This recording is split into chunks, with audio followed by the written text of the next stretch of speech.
Синият вир край Берковица. Изплувахме голи от синия вир, а той ни нахлу в сетивата. Изкачвахме дълго усоен баир, студът ни разпали по залез телата. Далече по пътя аз виждам, вървим, но пътят ни в мен е отивал. А огънят в двора не бил само дим. Звездите ме парят, когато заспивам. На влажен чаршаф върху старо легло аз влязох в съня ти тогава.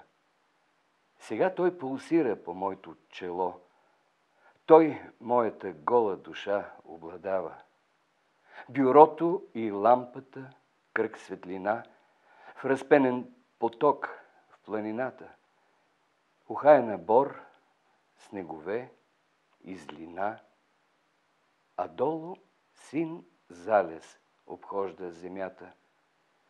Тревата дъхти на увехнало лято, най-сладко дъхти окосена.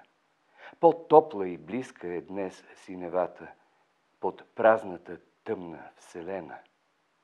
Луната е няма, червена, прилича на рана, която расте тази вечер. Животът отровен, кърви, изтича. Смъртта на света е вечна.